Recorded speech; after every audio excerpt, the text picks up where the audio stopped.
Today, we'll be talking about alterations in disease processes. And we'll be starting off with cirrhosis. Now, what is cirrhosis again? Cirrhosis is that late-stage liver disease in which healthy liver tissue is replaced with scar tissue and the liver is damaged permanently. So you can look at, you can see what the liver looks like in liver cirrhosis. So there's replacement of normal liver tissue with widespread fibrosis, and you see these nodules forming on the liver. It could be as a result of alcoholism and poor nutrition. It could also be as a result of chronic biliary obstruction and even infection, or maybe even a previous viral hepatitis. When you have a patient who is presenting with cirrhosis, what are you going to see? Again, you need to be able to identify these symptoms, and you can make that clinical judgment of what your patient might be having, because the NCLEX is not going to tell you your patient. They may, but in most cases, they won't tell you what the patient has, but I'm going to tell you this patient came in with some GIT disturbances, like some digestive disturbances like dyspepsia, or he's complaining of indigestion or flatulence or constipation alternating with diarrhea. He probably has some weight loss, he's anorexic, there's nausea and vomiting. He could also present with circulatory disturbances. And one common circulatory disturbance you would see in clients with liver cirrhosis would be what we refer to as esophageal varices. So these are esophageal varices. You can look at it on the screen. So that's what esophageal varices looks like. And these are abnormal veins that are running from the throat to the stomach. And they usually develop when regular blood flow to the liver is blocked, maybe by a clot or a scar tissue in the liver. So what happens is that the body tries to go around these blockages. So blood will now flow through these smaller blood vessels that were not initially designed to carry large volumes of blood. And there's a risk there because these smaller vessels can actually leak blood, or they can even burst, causing life-threatening bleeding and hemorrhage. So again, you want to take note of that with liver cirrhosis. There's that obvious risk for hemorrhage. You would notice hematemesis in your clients. You will notice epistaxis. So there's that very high risk for bleeding in these clients. Another obvious symptom you want to take note of would be ascites. What's ascites again? When you have too much fluid that is building up in the abdomen. So again, you're going to see this in clients with liver cirrhosis. Also, they can present with hemorrhoids. If you look at their, okay, we already said they have this increased bleeding tendencies. They could be anemic. And again, they will have this edema in their extremities.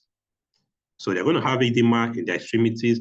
And they would also present with what we refer to as spider angiomas or vascular spiders. And this is what it looks like. So these are like blood vessels with that central, you can see in the middle, there's a red spot. So you have this central red spot. And again, it has all these reddish extensions. So that's what you would also see in clients with liver cirrhosis. Again, what are those key things you need to take note of? The NCLEX is going to tell you a client presented with a history of alcoholism. Remember, we said cirrhosis could be caused by, probably caused by alcoholism, or they could tell you this client had a previous viral infection or viral hepatitis. So again, and then they tell you this client came in with bleeding, esophageal varices, edematous extremities, and then these spider angiomas. You want to already start thinking of liver cirrhosis. Again, if we do an investigation, you will notice the liver would also be enlarged. He could also present with biliary disturbances. Again, when we talk about bile, what comes to your mind? I'm already thinking jaundice, that yellow skin, yellow eyes that is caused by buildup of bilirubin in the blood. So again, I'm already thinking jaundice in this client. And remember, jaundice would occur if the liver is diseased such that it can't efficiently process red blood cells as they are being broken down in the body. So this client is going to present with liver cirrhosis, going to present with jaundice, and again, you're going to have that characteristics pruritus, the itching, as a result of this buildup of these toxic metabolites in the body. What else are we going to see? Again, still related to the biliary disturbances, we are going to notice that this client is going to present with complaints of his urine being dark colored. His stools would also be clay colored. So again, that again is a pointer to what this patient might be having. Again, if we do measurement of the abdominal gait, you would notice he would have an increased abdominal gait. So those are some of the key features you want to take note of for the NCLEX when you have a patient with liver cirrhosis. Okay, so again, this is like a summary of the key features. We said there will be that jaundice because the liver is failing to work as efficiently as it should. There would be encephalopathy. Again, when the metabolites are building up in the brain, it's going to present with confusion, coma, loss of where he is, place and time, all of that. We also talked about the spiral angioma. You would also see muscle wasting, lack of body hair, and then that ascites we talked about that is building up in the abdomen. So those are some key features that you will see in clients with cirrhosis. Again, the NCLEX is all about your index of suspicion. Are you able to identify what they are trying to tell you from the questions? So what possible complications can arise with liver cirrhosis? Well, due to that elevated pressure within the venous portal system or the portal vein, one obvious complication that can arise would be portal hypertension. Again, remember those esophageal varices we talked about, that possibility that these veins are running on the lower esophagus to the stomach, that they can rupture, and that could lead to hemorrhage. So again, you want to be conscious of that. Remember, the NCLEX is more of a safety exam. Are you able to identify when certain conditions pose risks to your clients? So again, if I have a client with cirrhosis, I already know this client is at a very high risk for bleeding related to the portal hypertension, related to the esophageal varices. So I'm already thinking of how I can keep my patient safe. Remember, hemorrhage is a leading cause of death in clients with liver cirrhosis. Okay, what other complication can arise? There could be peripheral edema and accumulation of fluid in the peritoneal and abdominal cavity. That's another complication that can arise. Edema and the ascites. Remember, this would also be associated with dehydration and even hypokalemia in your clients. Another severe complication that can arise would be hepatic encephalopathy. So again, we said there's going to be build-up, that toxic build-up or accumulation of toxins like ammonia and other toxic metabolites in the blood. So you're going to see changes in level of consciousness in these patients that will finally lead to hepatic encephalopathy and even coma. What are those symptoms of impending coma you're going to see in your clients? What are you supposed to look out for, or what would you see that will tell you your patient is progressing into hepatic encephalopathy? We're going to see disorientation to time, place, and person. And you're also going to notice asterixis. So what would this be again? If you ask them to extend their arms and have their hands held upward, like if you ask them to dorsiflex their hand, so you want them to stretch out their hands, extend their hands, and have them held upwards, you're going to notice some flapping tremors. So that flapping tremors is what we refer to as asterixis. So again, that's another symptom of impending coma in your client. So again, because of all this buildup of metabolites, treatments must involve removing those toxic substances, especially from the intestines. So we're going to talk about that subsequently. So what will be the last complication that can arise with liver cirrhosis? we're going to see hepatorenal syndrome. Again, on the NCLEX, most times you want to break words, you want to break them down so that you can understand what that word may be, especially if you're coming across a word you are not familiar with. So now I see hepato. Hepato tells me liver. Renal tells me kidney. So I can just make it up and say, okay, it has to be something wrong that's happening with the liver and the kidney. So hepatorenal syndrome is a condition of acute kidney injury or kidney or functional renal failure that is usually seen in clients with advanced liver disease. And you're going to see signs of azotemia. Again, like I said, you want to break down these words and it will help you to understand what each of them is. So what would be azote? Azote means nitrogen. Mia means blood, in the blood. So there's excess buildup of or elevated levels of nitrogen and urea in the blood. So that tells me, again, why is this happening? Because the kidneys are not working as they should, because the livers are not working as they should. So you're going to see azotemia in this client, and we're also going to see that buildup of fluid in the abdominal cavity. So again, hepatorenal failure, hepatorenal syndrome is another complication that can arise with liver cirrhosis. So what's going to be our plan for these clients? Okay, so the first thing we want to do is to put a shunt. Remember, we talked about that portal hypotension, the increased pressure within the portal veins. We need to put a shunt that can relieve that excessive pressure. So this is what our shunt should look like. So this is what the normal orthosystemic system looks like. But again, you can see we've created a shunt here just to relieve that portal.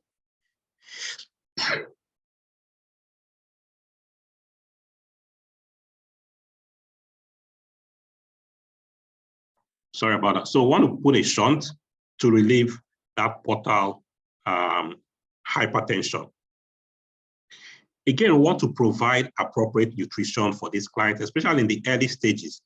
We want to provide high protein, high carbohydrate diets, supplemented with vitamin B complex. What does the vitamin B complex help us with? It's going to help with memory. It's going to help with nerve problems. In the advanced stages, fiber, protein, fats, and even sodium restrictions, high calorie diets, protein foods of high biologic value. That's what we want to serve our clients. We want to also provide these meals in small, frequent feedings. We want to have some fluid restrictions.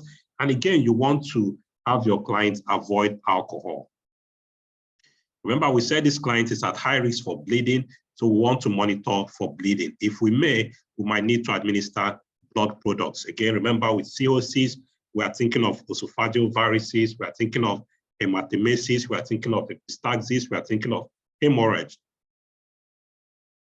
We also want to observe for signs of shock, especially if we say this client is at risk for bleeding. You always want to observe for signs of shock. We want to monitor our abdominal gait. At least that will give you an idea to see if the condition is progressing or the patient is getting better. So you want to monitor abdominal gaits and carry out daily weights. You also want to maintain skin integrity. Remember, we talked about pruritus. We said the clients would have this itching from the buildup of metabolites. So again, we want to maintain skin integrity, avoid strong soaps that are very strong. You want him to avoid that. You want to apply anti-itch creams or topicals. And again, you can also carry out frequent position changes. So this would also help to maintain skin integrity. Still on that plan, we also want to assess the degree of jaundice. You want to promote rest in this client. You want to promote adequate respiratory function. Remember, with the buildup, the ascites that is building up in the abdomen, it could affect his breathing. So we want to promote adequate respiratory function. We want to reduce exposure to infection. Again, with this client, because of that safety risk, remember I told you the NCLEX is more of a safety exam. Safety is always your priority. Your patient's safety is always your priority. We must protect safety in this client. Remember, he's at risk for bleeding. How can we promote his safety? We want to encourage him to use electric razors, if it's shaving, you want to encourage use of a soft bristle toothbrush. Again, if we carry out venipunctures, we want to put pressure to the site because of that high risk for bleeding. We also want to reduce ascites. Remember that we already talked about that. So you want to carry out sodium restrictions, fluid restrictions, and we might need to place him on diuretics. Again, we talked about hepatic encephalopathy. We said hepatic encephalopathy is a loss of brain function when a damaged liver is not able to remove toxins from the blood, leading to buildup of ammonia and other toxic metabolites in the blood.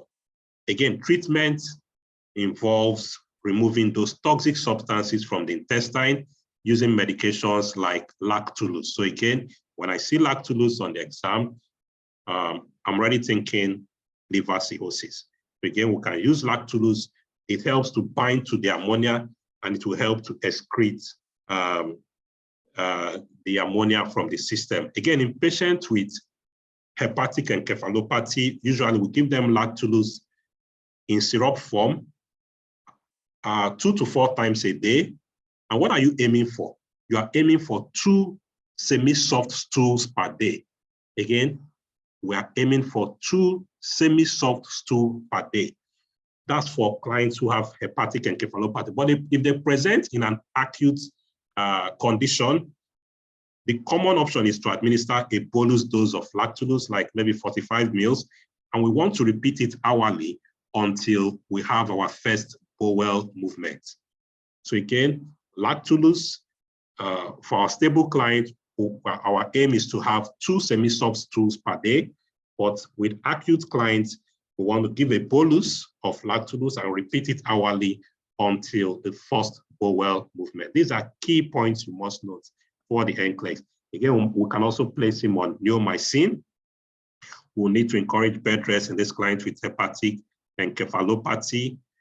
Remember, we said bleeding is a major problem. So how do we resolve these bleeding varices? We talked about those esophageal varices. So with treatment of bleeding esophageal varices, remember, esophageal varices are those abnormal veins that are running from the throat to the stomach. And we said they develop when the blood flow to the liver is blocked. And we said with these varices, there's a very high risk of bleeding. And for this, we might want to insert a balloon into the esophagus. So we're going to insert a balloon into the esophagus, and then we're going to inflate it, and this will help to alleviate or stop any bleeding.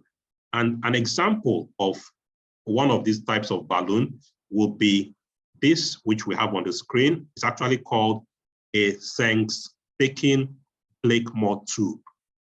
A Sengstaken Blakemore tube. So that's one example of an, it's actually called a balloon tamponade also. So it helps to put pressure on those esophageal varices to help to stop the bleeding. So again, if you look at the tube, you would notice we have, it has 3 lumens. So one, which is the gastric balloon inflation lumen. So this is our gastric balloon inflation lumen, and this would help to, if we inflate this with air up to 100 or 200 mils, that should inflate the gastric balloon and put pressure on any bleeding varices there. There's also the second lumen to inflate the esophageal balloon. So that's the port there. So if we inflate that also, it's going to help to inflate this esophageal balloon. And then there's the gastric aspiration port, which we would need to connect to suction. So that's your gastric aspiration port there. So again, remember, there's no esophageal suction port on this, and this can cause saliva to pool in the esophagus. And it also puts this patient at risk for aspiration. So again, that's another cue there for the NCLEX.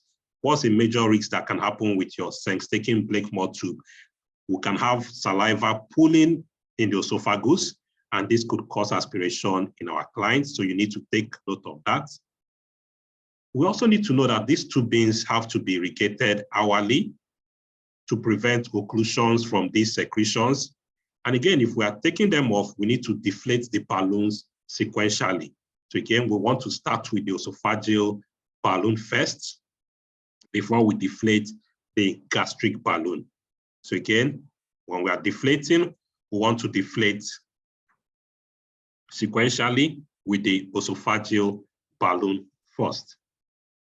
Again, complications can also arise with the use of our Sengstaken Blakemore tube. Complications, you know, since the tube is passing through the nose, there might be necrosis of the nose, of the stomach mucosa, and the asphyxiation we talked about. Another thing we must note is that if you have your patient on this kind of tube, you want to keep a scissors at the bedside. We want to keep a scissors at the bedside. Why do we have to keep a scissors at the bedside? Remember,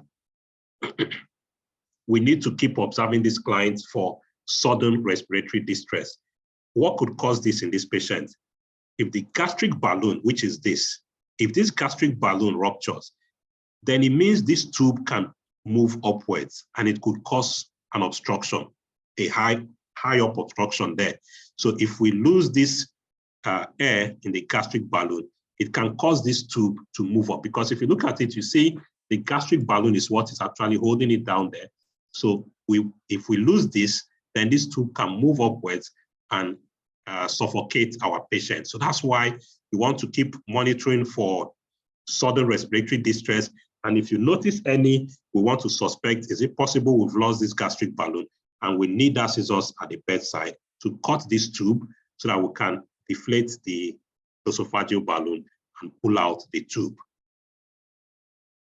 So again, other ways we can treat our esophageal varices would include endoscopic sclerotherapy.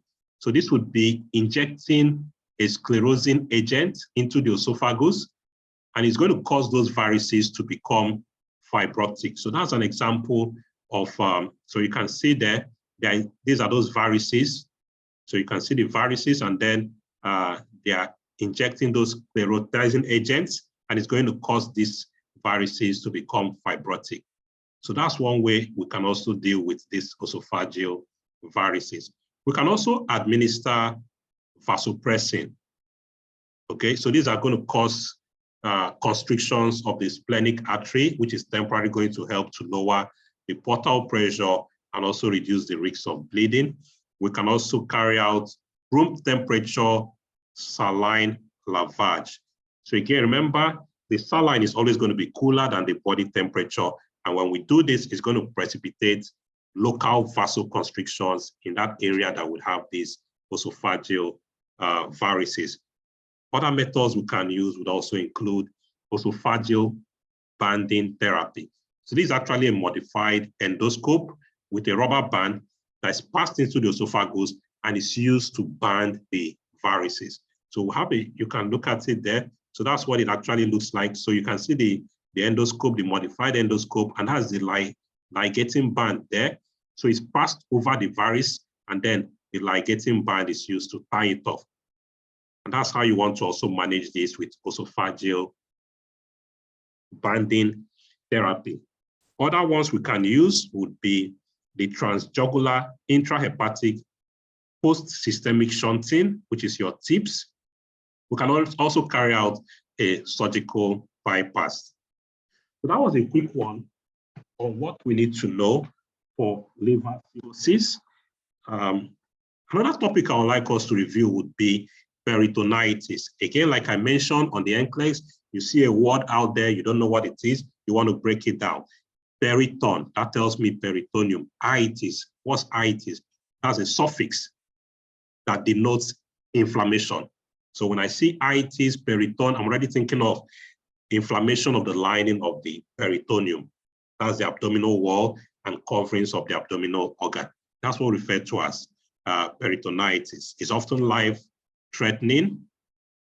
What are the risk factors for a client for peritonitis? So let's look at this image. What are our risk factors? So again, clients who have undergone abdominal surgery, clients with ectopic pregnancy. Again, if it ruptures, it's going to cause inflammation of the peritoneum. If you have perforations, maybe from trauma or abdominal ulcer or an appendix that ruptures, or even diverticulum. That could be, those can be a risk factor for peritonitis.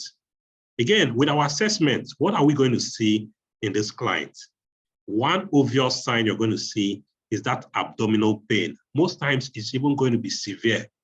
So you're going to see abdominal pains in this client. They're going to complain of severe abdominal pain. Again, you will notice this, what we refer to as board-like abdomen. You know what a board is? When the abdomen is as rigid as a board. So you're going to see this board-like abdomen or abdominal rigidity. Again, the abdomen is going to be distended. Or they could even have these ascites we talked about previously. So you're going to see abdominal distension or ascites in this client.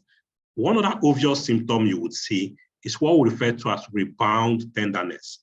So they use a basketball here, you know, when we refer to rebound, when you have a rebound in basketball. So what happens with rebound tenderness is actually a clinical sign where you press down on the stomach, the patient doesn't have that pain, but when you remove your hand, they are going to complain of severe pain. So there's going to be pain upon removal of pressure, rather than when you apply pressure to the abdomen. That's what they refer to as rebound tenderness. And you're also going to see that in your patients. They're also going to complain of fever. So you're going to see the temperature above 100 degrees Fahrenheit. You're going to see nausea and vomiting. The client is going to complain of anorexia.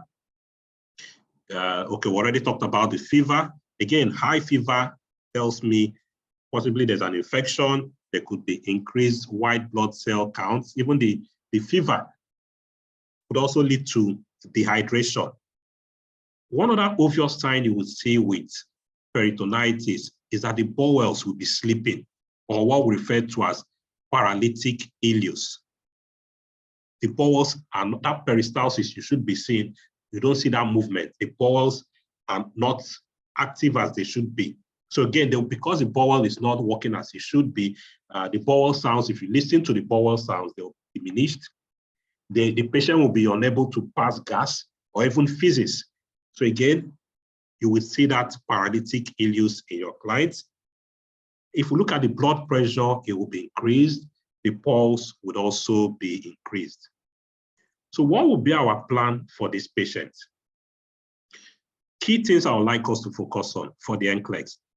We must carry out gastric decompression. So you can see how the patient has a tube going to the stomach connected to a wall suction. So we want to decompress the stomach. Remember, we talked about that they could have ascites. So we're going to carry out gastric decompression to help to control that abdominal distension, because that would also help to protect our client from aspiration. We're going to monitor the NG drainage from this client. Again, if you have your client in an NG tube, if you have an NG tube in place and your patient complains of nausea, on the NCLEX, what's the first thing that wants to come to your mind? You're already thinking an obstruction. Is that NG tube obstructed? So that's the first thing you want to do. If my client has an NG tube, or the client is out of surgery and an NG tube has been placed and he complains of nausea, I'm already thinking, is there an obstruction? Is the NG tube functioning correctly? Because usually when a client has nausea and they have an NG tube, it's almost always because of a blockage of the NG tube. Okay, so still part of our plan, we're going to keep this client nil per oral. We're going to establish fluid and electrolyte balance. We monitor the client's serum electrolytes. For the pain, we're going to manage the pain. Again, on the NCLEX, pain is psychosocial. Pain is psychosocial, except it's a life-threatening pain. Pain is never going to be your priority on the NCLEX if you have other physical problems to deal with. We'll talk about this during the decision tree class, but again, most times you didn't get the question wrong, you just fail to understand what the question is about. Remember, if you have a physical question, you must have a physical answer. If you have a psychosocial question, your answer must be psychosocial. Your answer must always address the topic of the question. Again, for this client, we might need to carry out parenteral nutrition. That's when we have to give him nutrition through an intravenous administration route. So maybe proteins, vitamins, electrolytes, and all of that. So again, we might need to carry out, give our clients parenteral nutrition. So that's with peritonitis. Again, remember those key features. Just to wrap it up, rebound tenderness. Think about it. Whenever my client has that, I press down on the stomach, it doesn't feel the pain. I take out my hands, it feels severe pain. That's rebound tenderness. I see diminished bowel sounds. My client has fever. Again, the NCLEX will tell you this patient presented with this, this, and that. You must be able to identify, add those symptoms, add 1 and 2 together, and know what condition the patient is presenting with. Most people read the NCLEX and they always go with the topic that they see or a disease condition that they see. They tell you the patient came into, a patient diagnosed with high blood pressure, came into the clinic, and then you just focus on the high blood pressure. No, most times the question is not always about the topic. It's not always about the disease condition in the question. You need to understand what the question is about, and that would help you to arrive at the correct answer. Let's look at pancreatitis. Again, look at that suffix there again, itis. We said itis denotes inflammation of an organ, pancreas. So this must obviously be a disease process where the pancreas is inflamed. It could be acute, it could be chronic. What are possible causes? Or if you look at the patient's history, the patient who is presenting with pancreatitis, what would you notice? One obvious history you will notice would be alcoholism. Again, how does this come about? The pancreatic cells sustain damage from all the metabolites that come from alcohol metabolism. So the person has been drinking, and as the body breaks down all of this alcohol, those free radicals and other toxic byproducts from alcohol metabolism can damage the pancreas or cause the pancreas to be inflamed. That's why we see alcoholisms related to pancreatitis. So again, you want to take note of that, because if they tell you the patient presented with a history of severe alcoholism, I'm already thinking pancreatitis. Again, there could be a history of bacterial or viral infection, or maybe a trauma to the pancreas, or even as a complication of mumps. Or even as a complication of mumps, or even medications. So again, medication use have also been known to induce pancreatitis, like your thiazide diuretics, your corticosteroids, your oral contraceptives. Those have been known to induce pancreatitis also.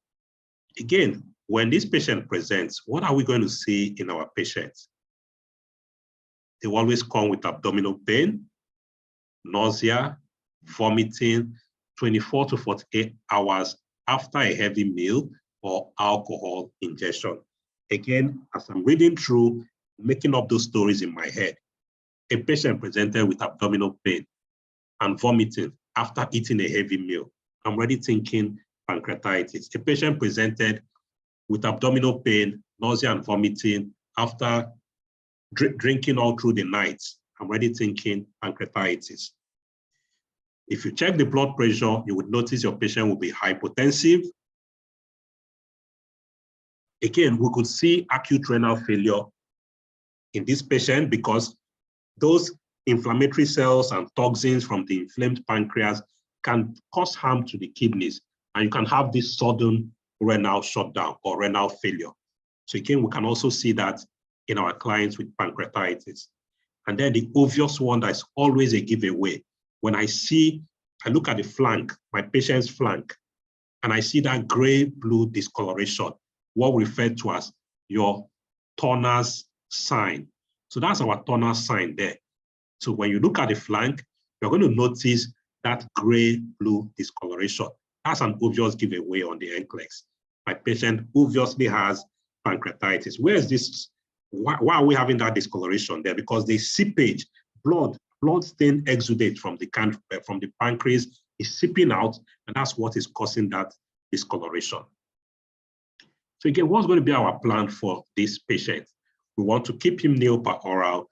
We also want to carry out gastric decompression. So again, what's gastric decompression? The procedure performed to empty contents of a client's stomach quickly. So we're going to carry out gastric decompression. We'll need to place this client on medications like our antibiotics, opioids, histamine blockers, our proton pump inhibitors. So again, your proton pump inhibitors are going to help to reduce further pancreatic secretions. We need to maintain fluid and electrolyte balance in this client. We need to carry out good respiratory care for this client. We want to ensure that he coughs and deep breathes every 2 hours. Again, we want to put him in semi-Fowler's position or other position of comfort. We want to monitor for shock and hyperglycemia. Again, remember the role the pancreas plays in management or maintaining our blood sugar levels. So if there's a damage to the endocrine pancreas, we can obviously see hyperglycemia in this client. So we want to monitor for shock and also for an elevated blood sugar. We also might need to put him on parenteral nutrition, which we said is IV administration of nutrition. And again, long-term treatment involves avoidance of alcohol and caffeine, all these stimulants. He needs to avoid them. We need to place him on a low-fat, bland diet. And every time I see small, frequent meals on the NCLEX, it's usually a right answer. So again, we said alcohol could be tied to pancreatitis. So long-term treatment involves avoidance of alcohol and caffeine. This would be diverticular disease. We can see those pouches in the digestive tract. So we can see those pouches or bulging pouches. So you see how it's spread along the digestive tract. This is what we refer to as diverticular disease. Usually, clients that have this disease do not present with any symptom. They only present with symptoms when the diverticular becomes inflamed or infected. So then it would not be diverticular disease again. We can refer to it as diverticulitis. Remember, we said itis refers to inflammation. So again, when these pouches become infected or inflamed, what are you going to see in your clients? They are going to present with fever. Their WBCs are going to be increased. They will complain of cramping abdominal pain that is persistent and dull in the left lower quadrant of the abdomen. Again, you need to know your quadrants and know which organs are situated in which organ, so that when I see right upper quadrant pain, I'm already thinking of the liver. When I see left lower quadrant, I'm already thinking of the digestive tracts. So again, you want to know what is in each quadrant so that you can relate it to your patient's complaints, especially with abdominal complaints. We're going to see cramping pain in the left lower quadrant, and it's usually relieved by passage of stool or gas. We would also see constipation alternating with diarrhea in these clients with diverticular disease.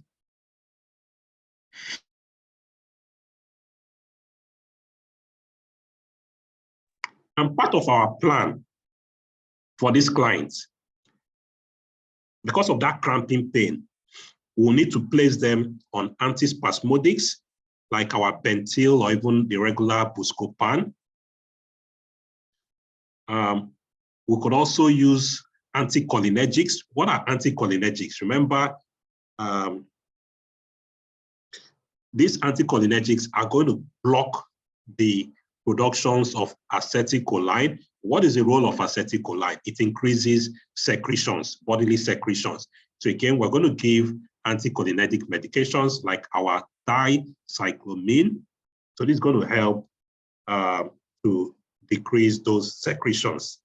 It's going to block acetylcholine secretions.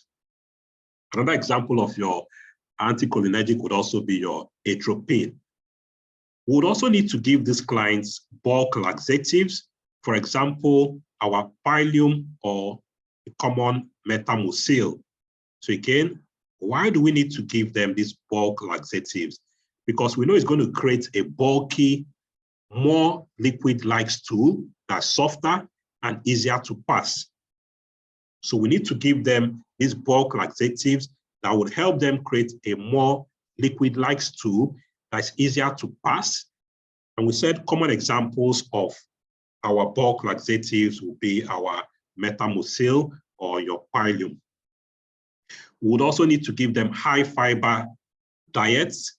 You also want to avoid foods that contain seeds. We'll need to increase their fluid intake. If the client presents with diverticulitis, meaning an acute presentation where there's inflammation, please remember, we don't want to carry out barium enemas or colonoscopies. These are contraindicated in clients with acute diverticulitis. Why? Why don't we want to put in anything or put further pressure on the digestive tract? Because of the risk of perforation of the colon, or even, well, if there's perforation, there's going to be spillage of fluid, and it could also lead to peritonitis. So again, remember, if a client presents with acute diverticulitis, no barium enemas, no colonoscopies, because of the risk of perforation of the colon and even peritonitis. In this case, we would need to ensure we place him on bed rest. We keep him nil per oral, which can subsequently progress to oral fluids and then to semi-solids. We'll need to keep him hydrated with IV fluids, pass our NG tube, place him on antibiotics. And again, we can carry out surgery. Because of that inflammation, there may be abscess, so we'll need to drain the abscess, or we might even need to take out the diseased portion of the digestive tract. So we may need to carry out a resection to take out the diseased portion. With Hirschsprung's disease, we also call it congenital aganglionic megacolon. Again, I want to break it down. What does this mean? A is always a prefix for absent or without. Ganglionic, nerves. So I know it has to do with a missing nerve. The answer is right there. You need to break it down. Megacolon, colon to congenital, we understand that. But I see A there and I see ganglionic, so I know something is missing. And that's what it is. That's what your Hirschsprung disease is. This is what a normal digestive tract should look like. But we can see that there's a narrowing here because there are missing nerve cells that are causing blockage right there. As a result, there's buildup above the blockage. You can see the colon there is swollen, just right above the blockage because of those missing nerve cells. That's your Hirschsprung's disease. So again, it occurs when some of the baby's intestinal nerve cells don't develop properly. So that's going to delay the progression of stool through the intestine. So you can see that buildup right there. So again, the nerves at the end of the large colon is missing. So you can see your megacolon there. So that's a large colon. The nerve cells are missing. If it's present at birth, what are you going to see? This child is not going to pass meconium. There's going to be failure to pass meconium. There's going to be refusal to suck and obvious abdominal distension, again, because of that buildup. So there's going to be abdominal distension. If it's a child, there's going to be failure to gain weight. There will be delayed growth, ribbon-like foul-smelling stools. Again, this is a giveaway there. Because as they are passing through here, forcing themselves through here, it's going to form like a ribbon. That's why if I see ribbon-like stool in my patient, especially if it's a child or an infant, I'm already thinking Hirschsprung's disease. Again, if the child is not gaining weight as he should, is not growing as he should, and even if you look at the stomach, you would see visible peristalsis because the body is trying to do what it normally should do, but that obstruction is not letting it. So if you look at the abdomen, you would see those peristaltic movements of the intestine. So there'll be visible peristalsis and then that obvious abdominal distension. What's our plan for this client? Again, no mother is going to be happy that their child didn't develop as they should. So part of your role will be to help the parents to adjust to this congenital defect in their child. So you're going to encourage bonding within the parent and the child. We also need to prepare for surgery. So we need to prepare for surgeries. We can give enemas to clear out or cleanse or help to empty the bowel. We can give low fiber, high calorie, high protein diets. We can give oral antibiotics. We might need to place him on parenteral nutrition. We also need to monitor or measure abdominal gates so that we can know how our patient is progressing. Post-operatively, we need to monitor the client's fluid and electrolyte status. We need to maintain nutrition. And very importantly, because after the surgery, they're going to put a colostomy while the surgical area is healing. So you want to let the parents know that the colostomy is usually going to be temporary.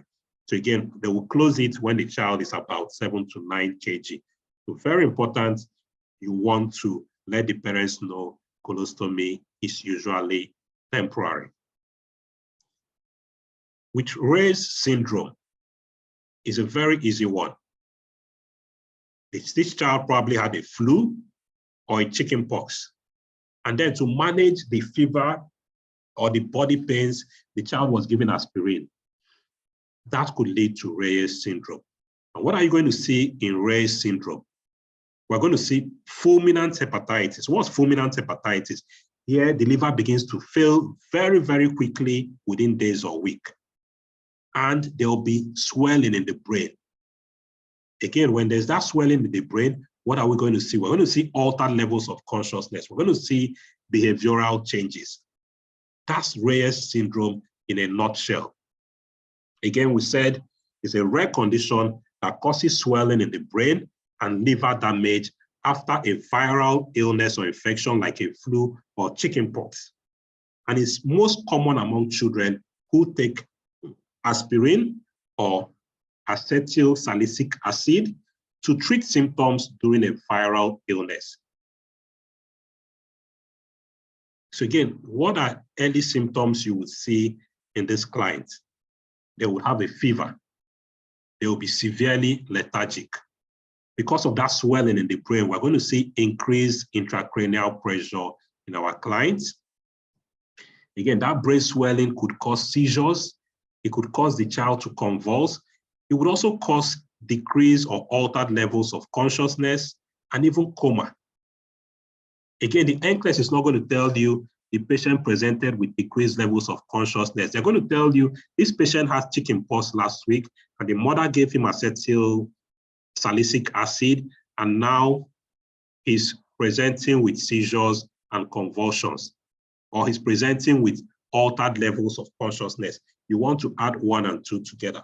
Again, on the NCLEX, if I see aspirin, or if I see a child with a viral infection, I'm already thinking, is this heading towards REYE's syndrome? You must be able to identify what the topic of the question is. Part of your assessment will also reveal decreased hepatic function. Remember, we said our client is going to have fulminant hepatitis or decreased hepatic function. Again, the NCLEX will not go all out to tell you the client has decreased hepatic function. They will tell you the liver enzymes are deranged. They give us lab values that indicate that the liver is not working as it should. If I add that to the decreased levels of consciousness and that my client had a viral infection and had taken aspirin to manage that, I know the question is about REYE's syndrome. What's our plan for this client? So we want to carry out neurological checks like our CT scan or our EEG. We want to maintain hydration and electrolytes with IV. We want to carry out, or we might need to put in an endotracheal tube and respirator. Remember, we said there's an altered level of consciousness, so we might need to take control of this patient's airway by putting in an ET tube and a respirator. Again, we said there could be that increased intracranial pressure. So we want to monitor the client's CVP or the Swan-Ganz catheter. Remember, your CVP is a direct measurement of the blood pressure in the right atrium and vena cava. And finally, we want to promote family support, encourage healthy communication with your clients. And because of time, we just have 7 minutes to call it a day. Let's look at abdominal hernias. Again, a hernia occurs when an organ protrudes to the wall of the muscle that encircles it. So normally it shouldn't be there, but it's able to force its way and protrude through that wall. What are you going to see in this client? You would see an obvious bulge, swelling, or pain. Again, for the NCLEX, you must know that a client with a hernia, if you look at the site of the hernia, if you ask the patient to recline or lie flat, the hernia may disappear. You don't see it again. And if you ask them to cough or ask them to stand, or when they are lifting something, it reappears. That tells you your patient might possibly have an abdominal hernia. Hernias could be reducible. With reducible hernias, it means that the protruding structure can be manipulated back into the abdominal cavity. It could be incarcerated, when we say it cannot be replaced by manipulation, or it could be strangulated. With strangulation, it's actually an emergency. Here, the blood supply has been totally obstructed, so it becomes an automatic emergency. So what are the types of hernias? We could have an epigastric hernia in the epigastric region, or an umbilical hernia, maybe an incisional hernia. So with your incisional hernia, so you have protrusion of maybe an organ through an old surgical site. So that would be our incisional hernia. It could also be an inguinal hernia. So here you have the intestine passing through the abdominal ring into the inguinal canal. It could also be a femoral hernia. So these are different types of hernia. And the management of hernia would involve herniorrhaphy. Herniorrhaphy, that would be the surgical management. Again, break it down. What is herniorrhaphy? What is rhaphy? Rhaphy is actually a suffix for suture or surgical repair. So when I hear herniorrhaphy, I know it has to do with repair of a hernia. So like I said, you want to understand or know your prefix and your suffix, and that would help you quite a lot. So part of our preoperative care for herniorrhaphy would involve assessing the respiratory system for increased intra-abdominal pressure. And surgery will be postponed until respiratory conditions are controlled. We might need to also put a truss. So this is a part that is placed under the hernia and held in place with a belt. So it's actually a supportive undergarment for men designed to keep the protruding tissue in place, and it also helps to relieve discomfort. Again, it doesn't treat the hernia, it just helps to make you feel more comfortable temporarily. As part of our post-operative care, we want to relieve urinary retention. So again, remember, this is a well-known complication of herniorrhaphy. Because of the overstimulation of the bladder and even the prostate, your client can have urinary retention. So we want to take note of this well-known complication, and we want to help to relieve urinary retention. Again, we want to carry out turning and deep breathing exercise, but please, the patient must avoid coughing. So again, they must avoid coughing. We want to provide those scrotal supports we talked about. Again, we also want to provide ice packs, especially if the scrotum is swollen. We want to provide ice pack. You also want to advise the client no pulling, no pushing, or heavy lifting for at least 6 to 8 weeks. So no pulling, no pushing for at least 6 to 8 weeks. You also want to inform the client, again, that sexual function is not affected. The surgery has not affected their sexual function. And you also want to tell them that that redness or ecchymosis will fade in a few days. That discoloration of the skin from maybe bleeding underneath is going to fade in a few days. Okay, so let's quickly look at hiatal hernia before we call it a day. So again, we know that the esophagus,